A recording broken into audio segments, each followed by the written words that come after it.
네, 믿음방패TV 함종식입니다. 오늘은 북한 관련된 얘기를 해보겠습니다. 오늘 아침 조선일보에 이런 기사가 나왔어요. 한미 방위비 충돌, 미국 일각에서 미군 감축론이 일고 있다. 네, 이거 뭐 어제부터 계속 나왔던 뉴스죠.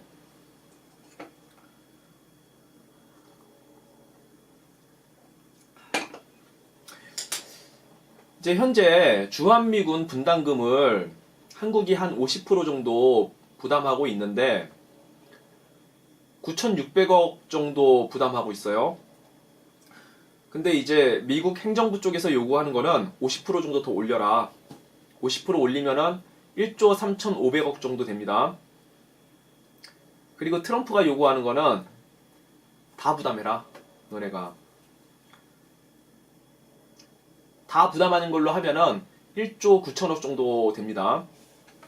뭐 현재 이런 상황인데 현재 협상이 완전히 결렬된 상태예요. 미국 쪽에서 이게 원래 거의 협상에 다 합의가 됐는데 합의가 됐다 그러더라고요. 뉴스 기사를 보니까.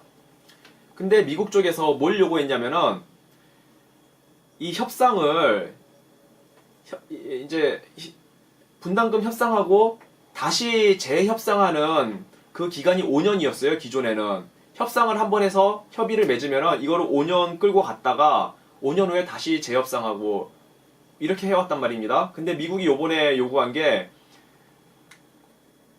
이 업그레이드 기간을 5년이 아니라 1년으로 단축하자.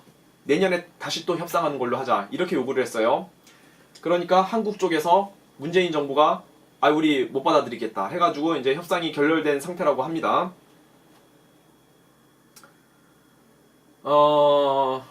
어쨌든 초미의 관심사는 뭐냐면은 요 기사 제목처럼 과연 미군이 감축할 것이냐 이건데 현재 28,500명이 들어와 있는데 지난번에 미국 의회에서 국방 수권법을 통과시킴으로 인해서 주한미군을 22,000명 아래로는 감축시키지 못하게 막아놨단 말입니다. 그러니까 만약에 미군을 감축시킨다면 6,500명 정도까지 감축시킬 수 있다는 그런 건데 그럼 미국이 6,500명을 감축시킬 것이냐 이게 이제 초미의 관심사예요.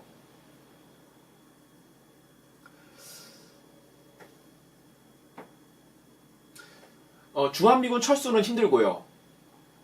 주한미군 철수는 힘들어요. 그러니까 어쨌든 결론적으로는 주한미군을 감축할 것이냐 말 것이냐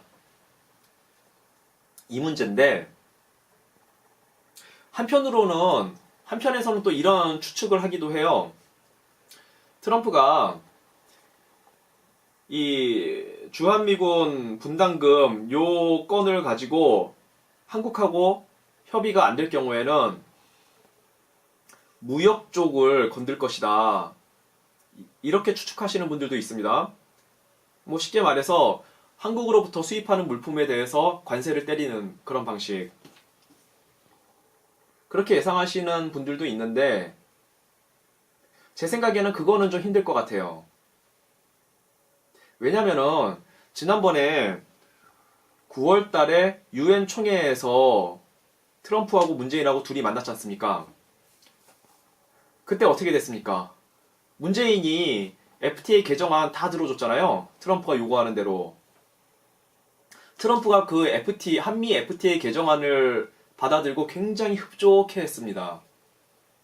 왜냐면 자기가 원하던 걸 거의 다 그 개정안에 담았기 때문에.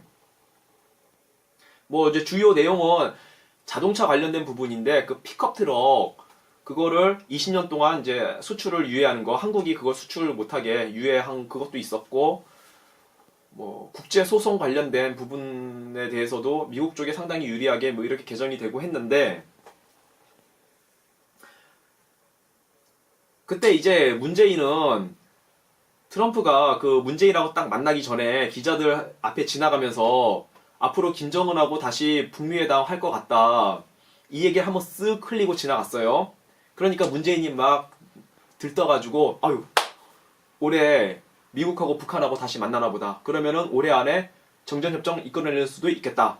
여기에 그냥 온통 정신이 팔리는 바람에 그래서 문재인이 근데 이제 트럼프가 문재인 딱 만나자마자 미북 정상회담 그 얘기는 안 하고 한미 FTA 개정안 딱 들이민 거예요. 야 이거 좀 사인해라.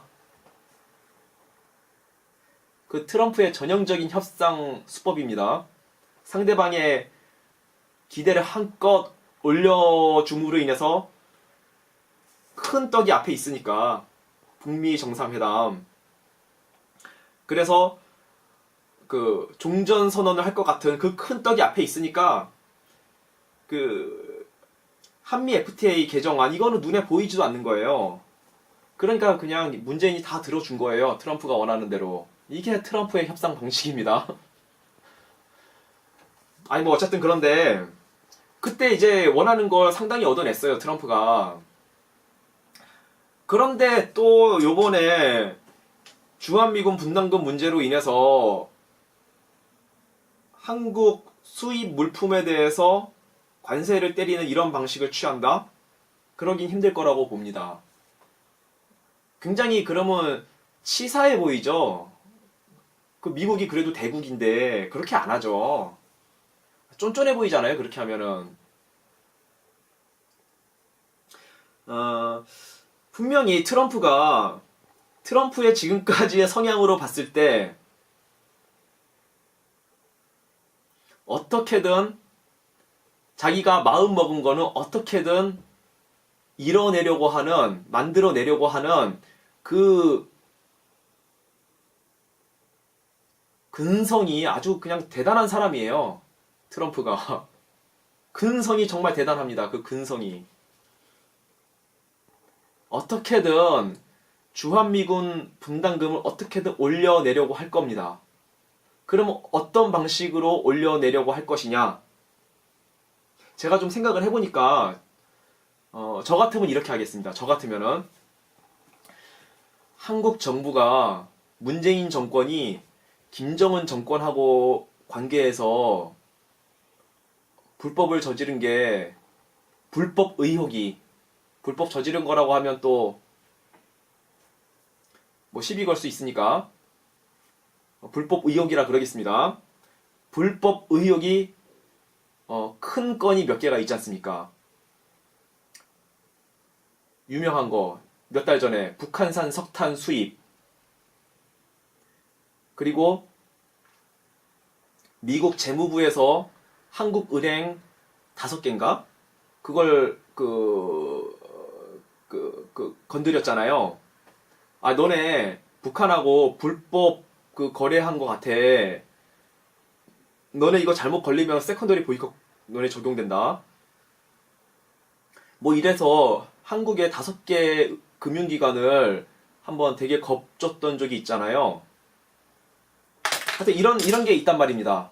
문재인 정권이 큰 약점들이 몇 개가 있어요. 북한 정권 관련해서.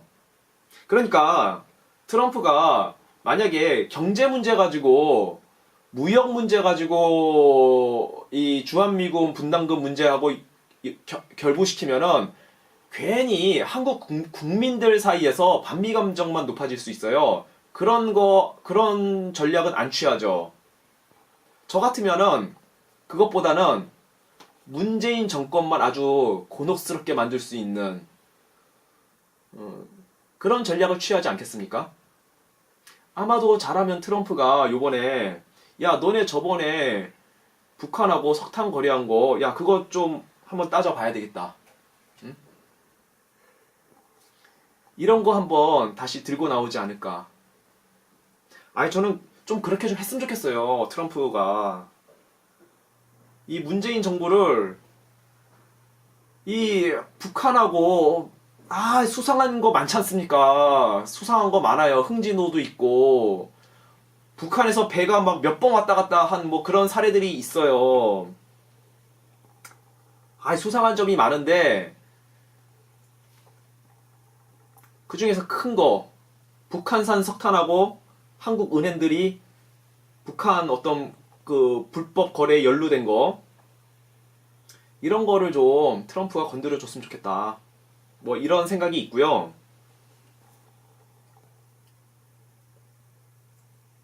아니, 저는 개인적으로 분담금 올렸으면 좋겠습니다. 주한미군 분담금. 아니, 주한미군 분담금 올려주죠. 그거까지 거. 그래봤자 몇천억, 그래봤자 1조 원, 1조 원도 안 돼요. 올리는 가격이. 1조 원 올려주고, 대신에, 김정은하고 이제 전쟁이 발발하면은, 김정은하고 한판 붙게 되면은, 야, 미국, 너네 우리 분담금, 우리가 그동안 너네 많이 챙겨줬으니까 같이 싸우자, 우리하고. 책임지고 우리하고 싸워야 돼. 이렇게 당당하게 요구할 수 있잖아요. 분담금 올려주죠까지 거. 아, 참. 아니, 저는 트럼프가 분담금 올려받았으면 좋겠어요, 이번에. 뭘 가지고? 문재인 정권하고 김정은 정권하고 그동안 불법 거래한 거, 그 의혹 가지고, 이번에 그거 한번 확, 제대로, 그거 하나 끌어잡고, 분담금 올려받았으면 좋겠습니다, 트럼프가.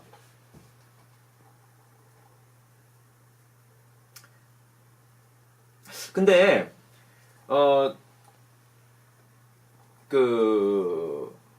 미국이 과연 주한미군을 감축할 것이냐, 이거는 그렇게 쉽지 않을 것 같아요. 왜냐면은 며칠 전에 이제 뉴스 나왔잖아요.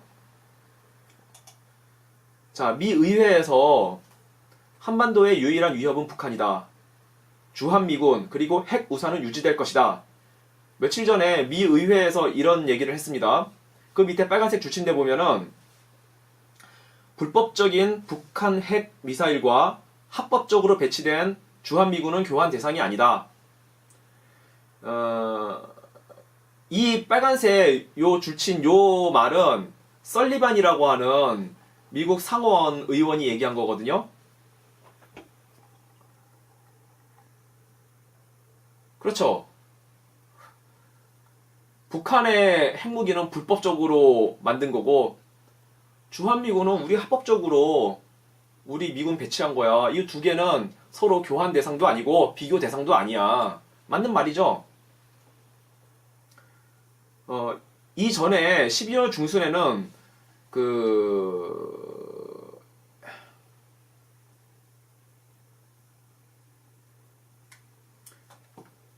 여기 기사 보면요. 미국 하원, 에드 로이스가, 이 사람이 에드 로이스라는 의원이에요. 그 사진 보이는 의원이.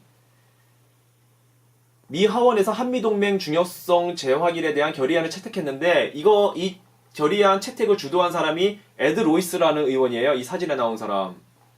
이 사람 사진, 큰 사진으로 보면은, 예, 이렇게 생긴 사람입니다. 예, 이 사람이 미 하원의 그 외교위원장인데, 이 사람이 한국을 굉장히 잘 챙겨주는 미국의 정치인이더라고요. 예전에 몇 년 전에는 독도 있지 않습니까? 독도 가지고 뭐라 그랬냐면은, 야, 독도는 한국 땅이야. 그리고 언제나 지금까지 한국 땅이었고 지금도 한국 땅이야. 이렇게 얘기를 해준 국회의원이에요, 미국에.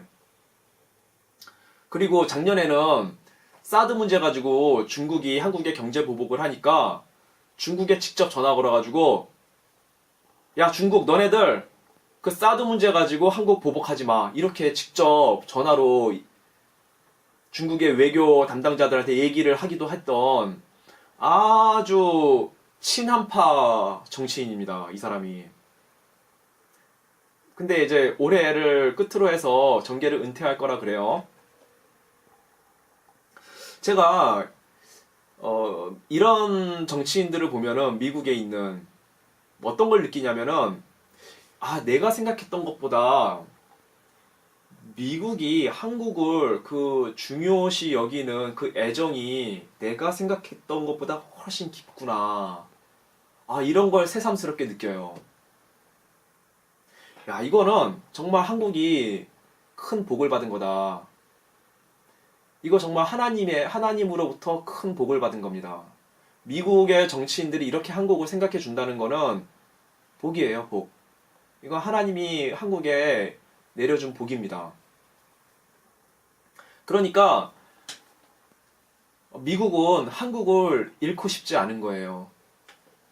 한국 정말 우등생이거든요. 미국의 민주주의를 배워가지고 그 냉전 시대 때 한국이 그 냉전의 최전선에서 잘 싸워줬고 그 가운데서도 소련의 동맹국들은 다 가난하게 못 살고 있는데 미국의 동맹국인 한국은 정말 세계적인 모범을 보였단 말입니다.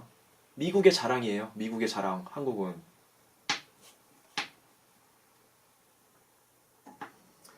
미국의 선교사들이 이 가난한 나라 조선에 와가지고 병원 세워주고 학교 세워주고 이 나라의 근간을 세워줬고요. 미군에 의해서 이 한국이 일본으로부터 독립을 했고요. 6.25 때 미군이 3만 명 이상이 죽고 5만 명이 넘게 부상을 당하는 그런 어마어마한 피를 흘리면서 미국이 이 나라를 지켜줬습니다. 그 냉전 시대에. 그 가난했던 나라가, 핏덩이 같았던 나라가 지금 G20 안에 드는 정말 번듯한 민주주의 나라로 성장을 했어요. 미국의 자랑이죠. 미국의 자랑, 한국은. 그러니까 미국의 이 저변에 깔려있는 한국에 대한 애정은 내가 생각했던 것보다 훨씬 깊구나 라는 걸 제가 최근에 그런 걸 느낍니다. 미군 철수는 힘들고요. 미군 감축도 쉽지 않다고 저는 생각이 들어요. 대신에 트럼프가 어떻게 해서든 그 주한미군 분담금을 올리려고 할 텐데, 문재인 정권하고 김정은 정권하고 그 사이에 있었던 그 어두운 내막, 이런 것들을 좀 트럼프가 잘 건드렸으면 하는 마음이 있어요. 그런 마음이 있고요.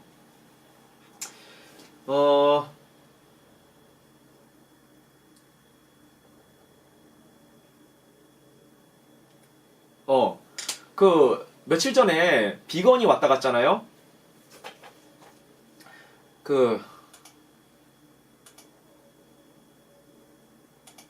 자, 요 기사를 보면요. 대북 인내심 잃어가는 미국. 비건 보따리가 마지막 선물이 될 수도 있다. 그 밑에 빨간색 줄친데 보시면은 데드라인을 내부적으로 설정했다. 미국이 트럼프 행정부가 데드라인을 설정했다는 거예요. 내부적으로. 길게 잡아야 내년 3월경으로 이제 3개월 남짓 남았다. 네, 이거 며칠 전에 나왔던 뉴스입니다. 비건이 한국에 와가지고 보따리를 좀 풀어줬죠. 북한에 대해서 인도적 지원은 어느 정도 허락해 주겠다. 그리고 북한 관광도 그동안 금지시켜놨는데 이거 다시 풀어주는 방향으로 한번 생각해 보겠다. 몇 가지 보따리를 풀어놨어요. 그리고 난 이후에 미국에서 들려오는 소식은 이것이 비건의 이 보따리가 마지막이 될 수가 있다.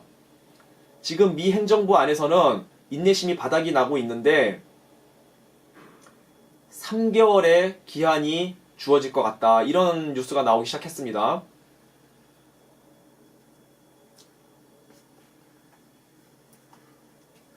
(3개월) 하면은 떠오르는 거 있지 않습니까? 3개월. 지난번 아르헨티나 부에노스아이레스에서 G20 정상회담을 할 때 트럼프하고 시진핑하고 만났죠. 그때 트럼프가 그랬습니다. 시진핑한테 3개월의 유예기간을 주겠다. 그죠? 그 2천억 달러 중국 물품을 수입하는데 그거에 대해서 지금까지 10% 관세를 왔어요. 거기서 15%를 올려가지고 25% 관세를 때리겠다고 트럼프가 협박을 확 하고 한번 하고 시진핑을 만나러 G20 거기를 갔는데 그거를 3개월 유예해 주겠다 그랬습니다. 그러니까 3개월 안에 3개월 뒤에 나하고 협상할 거를 잘 고민해가지고 다시 만나자 이렇게 한 거예요. 그때 트럼프가 시진핑으로부터 중요한 뭘 하나 얻어냈냐면은 북한 문제에 대해서는 100% 협력하겠다. 이 약속을 시진핑으로부터 얻어냈습니다. 이것이 이 지금 미 행정부가 북한에 대해서 인내심을 잃어가고 있다. 3개월이 기한이다. 그 3개월과 미국이 중국에 대해서 그 관세 때리는 그거 무역 문제에 대해서 3개월 유예 기간을 주겠다. 요 3개월 이거는 분명히 연결되어 있습니다. 연결되어 있어요. 뭐냐?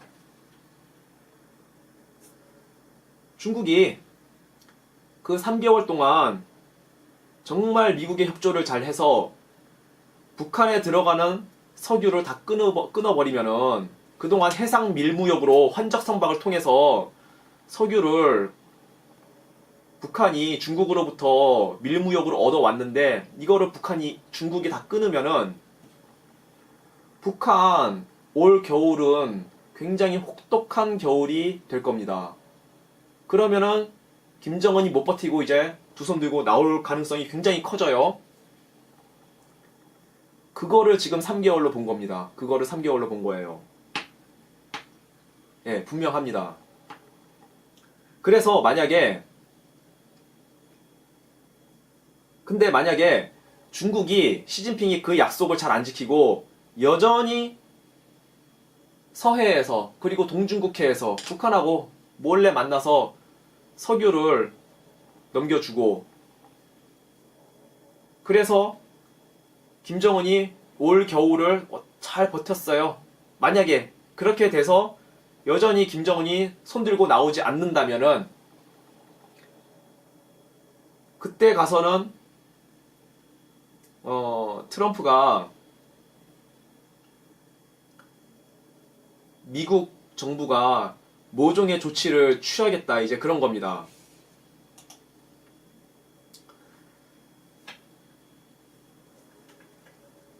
자 여기 이 뉴스 보시면요.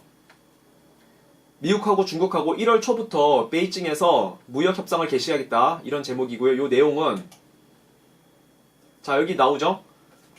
무역 전쟁을 90일 동안 멈추고 협상에 들어가기로 합의했고 그 시한은 내년 3월 1일까지가 합의 도출 기한인데 그게 도출되지 않으면은 2천억 달러 규모의 중국 제품에 부과되는 관세의 세율을 현행 10%에서 25%로 인상하는 등 계획했던 추가 관세를 집행하겠다고 경고했다. 자,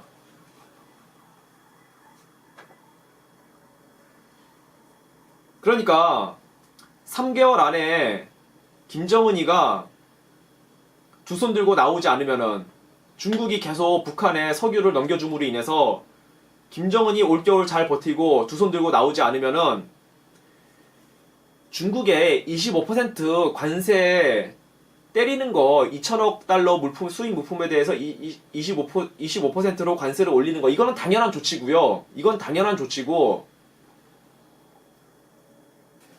진짜 중요한 거는 아마도 트럼프가 내년 3월까지 김정은이 두 손 들고 안 나올 경우에 그럴 때는 정말 동중국해에서 중국하고 북한하고 환적 선박으로 이루어지는 해상 밀무역 그 환적 선박들을 정말 납포하는 군사작전을 펼칠 가능성이 굉장히 크다고 보입니다. 예, 그럴 가능성이 굉장히 큽니다.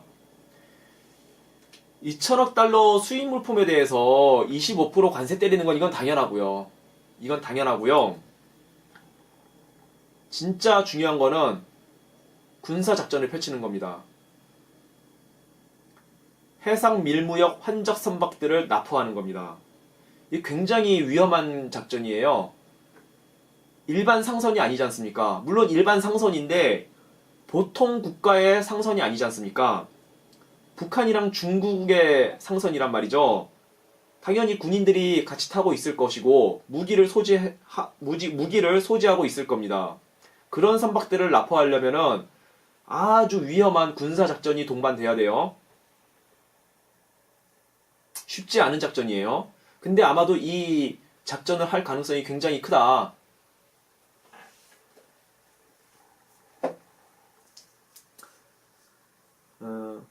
왜냐면은 미국 혼자서도 물론 충분히 그런 작전을 할 수 있죠. 중국, 북한 그 환적 선박들을 대상으로 해서 미국 혼자서도 충분히 그런 작전을 할 수가 있는데 미국 혼자서 작전을 하게 되면은 국제적인 명분은 떨어져요.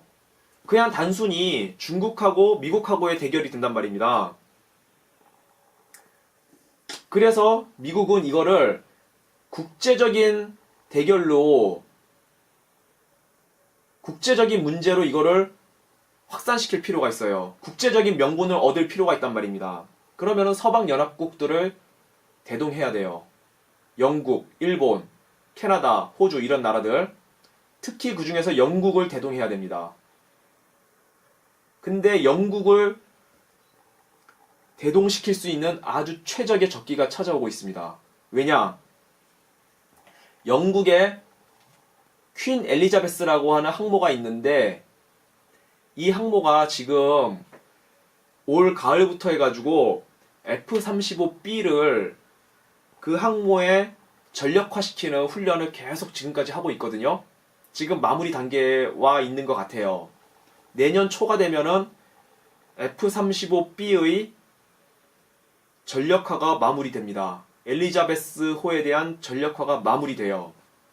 그러면은 내년 3월쯤이면은 영국의 엘리자베스 항모가 F-35 전폭기, 스텔스 전폭기를 싣고 동북아에 나타날 수 있는 여건이 마련이 되는 겁니다. 굉장히 중요해요. 만약에 영국이 엘리자베스 항모에다가 F-35를 싣고 나타나게 되면은 영국 혼자만으로도 중국을 상대할 수 있는 전력을 확보하게 되는 거예요.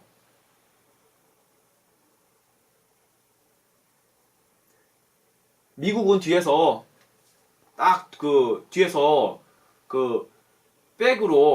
백그라운드로 그냥 받쳐주기만 하고 백으로서 받쳐주기만 하고 영국이 중국을 상대할 수도 있어요. 잘하면.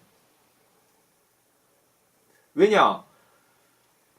해상 밀무역 하지 말라는 거는 UN 결의 사항이거든요. 중국이 UN 결의를 어겼으니 굳이 미국이 안 나서고 영국이 상대해도 되는 거예요. 그러면은 중국은 미국 혼자만을 상대하는 게 아니라, 그러니까 이거는 미중 대결이 아니라 서방 세계 대 중국하고의 대결이 되는 겁니다. 이런 구도로 내년 3월에 군사작전이 펼쳐질 가능성이 굉장히 크다. 네, 그런 생각이 들었어요. 내년 3월을 유심히 지켜보시기 바라고요. 내년 3월이 굉장히 긴박감이 넘치는 3월이 될 것 같습니다.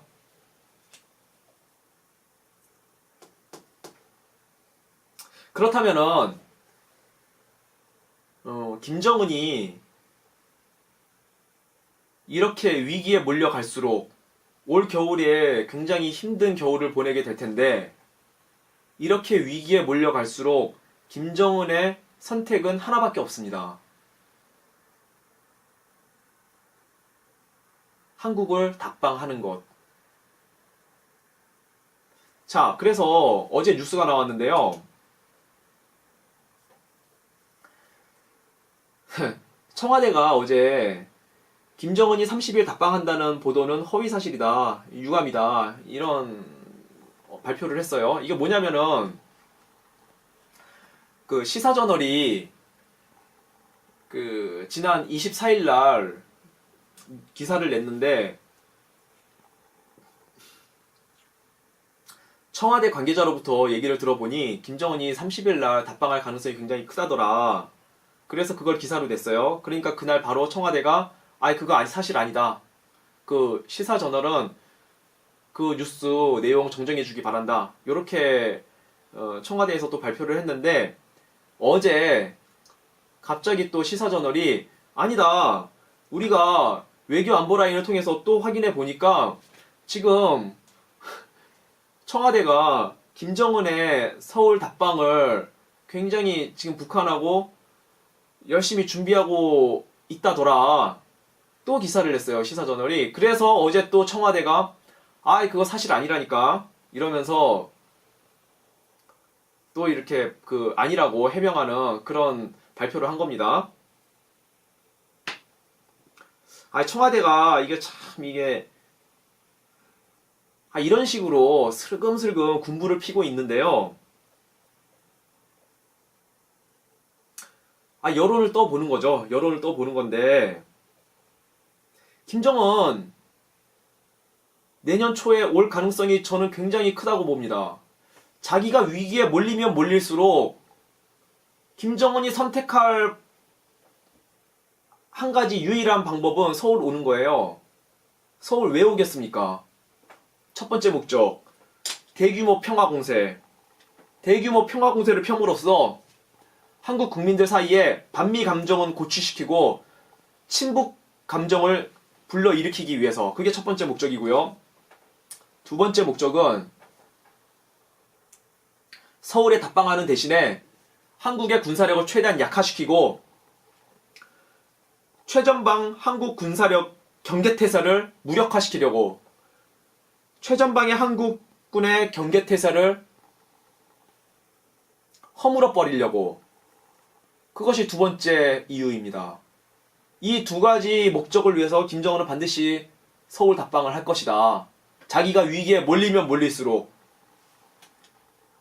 그러면 우리는 어떻게 해야 되느냐? 김정은이 못 내려오도록 해야 되는데, 설령 김정은이 내려오더라도 김정은이 최대한 겁을 먹게, 할 수만 있으면 안 내려오게. 어떻게 하는 것입니까? 야, 이 김정은 돼지 새끼야. 너 죽고 싶으면 내려올 생각 꿈도 꾸지 마. 우리가 이렇게 김정은을 향해서 이런 말이라도 이렇게 하는 거고요. 김정은 내려온다 그러면 다 저 광화문 앞에 나가야죠. 태극기하고 성적이 들고. 그러나 그 전에라도 김정은이 내려올 것 같은 이런 조짐이 보이면은, 청와대가 자꾸 이렇게 군부를 떼면은 여러분도 같이 간단한 영상 이런 거 올려줬으면 좋겠어요. 야, 이 김정은 돼지 새끼야. 너 어디 내려올라 그래? 너 죽고 싶지 않으면 내려올 생각 꿈도 꾸지 마. 이런 간단한 영상을 우리 다 같이 만들어서 SNS에 이렇게 올리는 운동을 하면 어떨까? 이 김정은 돼지 새끼가 정말 내려오기가 정말 부담될 정도로 겁을 먹게 하려고. 근데 김정은 자기가 위기에 몰리면 몰릴수록 반드시 서울에 답방하려고 할 겁니다. 우리는 최대한 이거를 막아보자고요. 우리는. 그런 말씀을 드리고 싶었습니다. 예, 방송 마치겠습니다.